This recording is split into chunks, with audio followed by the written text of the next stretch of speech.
Shana Tova, friends. Shana Tova, JCOGS family. Here we are. I'd like to share some words of Torah with you. Words of Torah that begin in the kitchen. My mother's mother, Bubby Shirley, was a renowned cook. She was, hands down, the best cook I have ever known. Every Friday, we would gather at her house for Shabbos dinner and two for all of the holidays, without ever a complaint from any of us. Her Yiddish accent greeted us. Her soft arms embraced us. Her sharp mind made for delightful conversation as we were set to experience the best meal of our lives yet again. It was chicken soup we'd fight over, split pea soup that had us in joyful tears from the white pepper. She served a simple salad with her delicious dressing and handmade gefilte fish, served with a heavy dose of horseradish. There was chicken and bow ties and kasha, salmon patties, potato kugel, and potato knishes with handmade dough. And most importantly, always an overabundance of food. She would offer us seconds, she would offer us thirds, and even more, and we would jump at the opportunity. Dessert was marble or honey or apple cake. There was Mandelbrot and roly-poly and Gjornst and cheese pie and a side of freshly squeezed orange juice. Cooking was different back then.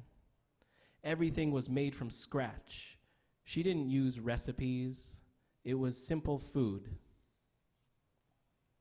Maybe right now you are nearby your holiday table or kitchen. Maybe you can hold something up that you are eating tonight as we think about, did you cook that yourself? Are these special foods you adopted from your grandparents or past generations of chefs? I see Susan eating something delicious, and I'm sure Moni cooked something delightful. B'tei avon. L'chaim, Amy. My mother would recount stories of growing up in the now hipster plateau area of Montreal, then filled with working-class Jewish immigrants. She tells stories of going with my bubby to the shoichet. There, my bubby would pick the chicken she wanted. I mean, the live chicken she wanted. And the shoichet would ritually slaughter it so that my bubby and mom could take it home to pluck. When Rosh Hashanah was just days away, it got hard to take a shower in their house because the bathtub was filled with a live fish. Sometimes the fish was one that my Zaidi had caught in one of his excursions out fishing. And to this day, and we've got a little bit of show and tell tonight, to this day, I have the kneading board that was, my bubby claims, was brought on the ship that carried her and her parents from the old country after World War I.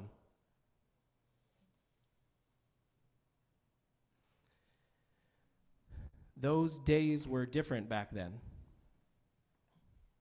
Time itself was different back then. Slower, gentler. No one was checking their cell phones during dinner. I don't remember being in a rush those Friday nights and holidays, maybe except to eat her food. Sitting at my bubby's table was an altogether different sensory experience, as if life was heightened. Recently, I might say, time has slowed down too, as we stay home to keep others safe. In some ways, it's actually been good for us to do so. When we face this moment, when we think back to the life our ancestors once lived, we are called on to slow down, to turn back the clock. This too is the essence of these holidays. Susan Bachner, I'm going to quote you here. That's right.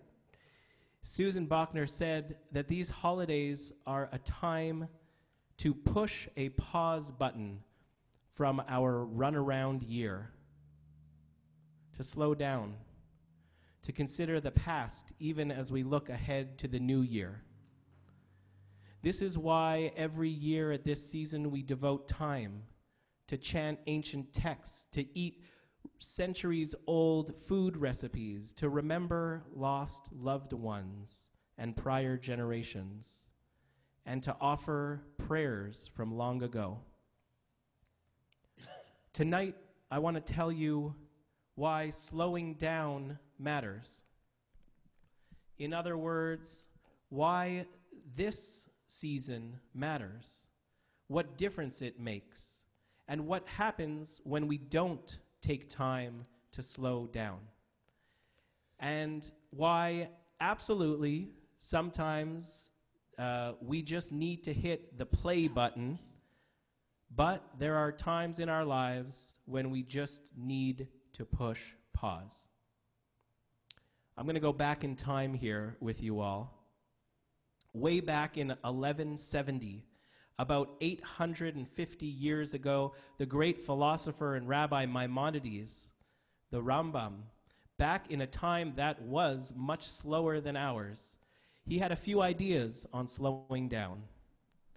He wrote the following: prayer without kavanah, without inwardness, without intention, is no prayer at all.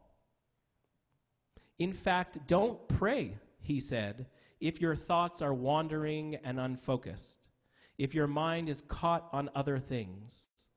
Wait until you're more with it. For instance, he explains, if you go for a trip and then you return, you should wait 3 full days to pray, to give your mind the time to rest and to be calm. For Maimonides, we can't do our best thinking until we have slowed down. For him, one of the benefits of pausing is a clear mind and an opportunity to better focus and connect on a deeper level. So I'm going to ask you now, take a moment, connect with your breath. Just breathe.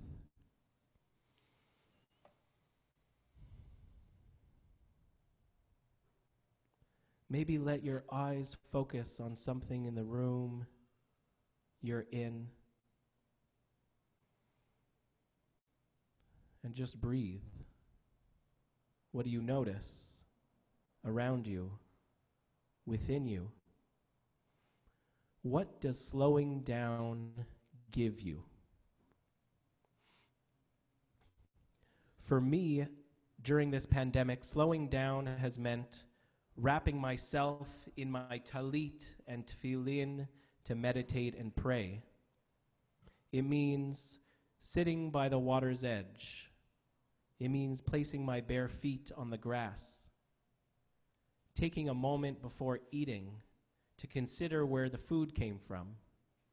It means playing hockey out in the streets with my kids.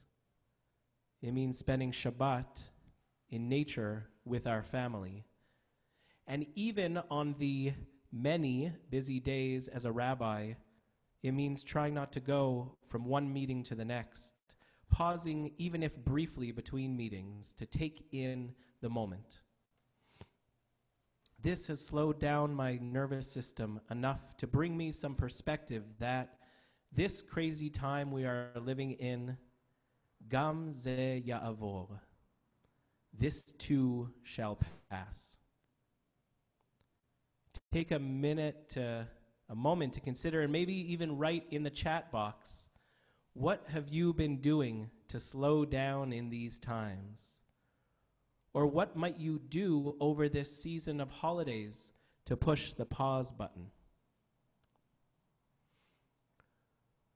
Slowing down helps the psyche and the soul. It helps our emotions, it helps our nervous system, it helps our bodies, it helps a lot of things within us, but it also benefits the outer world. For those of us, and I know we're a scattered group, I can even see my mom here up in Montreal. Hi, Mom. And some friends down in Atlanta, and folks scattered all over. For those of us in Vermont and beyond, have you noticed any changes in nature in the past months? For months after the pandemic struck, it was rare to see a car driving on the road. I don't know if you had this experience, but it was entirely unsettling, and it was surely not great for the economy. But it was also healthy for us as we slowed down the virus, and also healthy for Mother Nature in many ways, as it slowed down climate change. Did you know that as the streets in March emptied of traffic and flights were cut, fossil fuel-caused air pollution fell by 30% within a matter of days? From LA to China to Italy, hazy skies cleared. These days, all LA sees is climate-caused hazy skies, from the forests burning as the fires rage through California. May they be spared speedily and soon, and all those on the West Coast. We can heal ourselves from this pandemic if we would just slow down.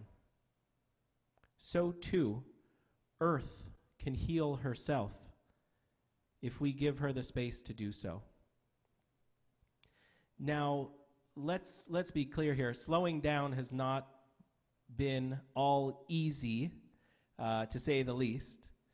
And this is certainly true if you are at home on your own, or maybe hypothetically speaking here, if you are under one roof with 3 children under the age of 9.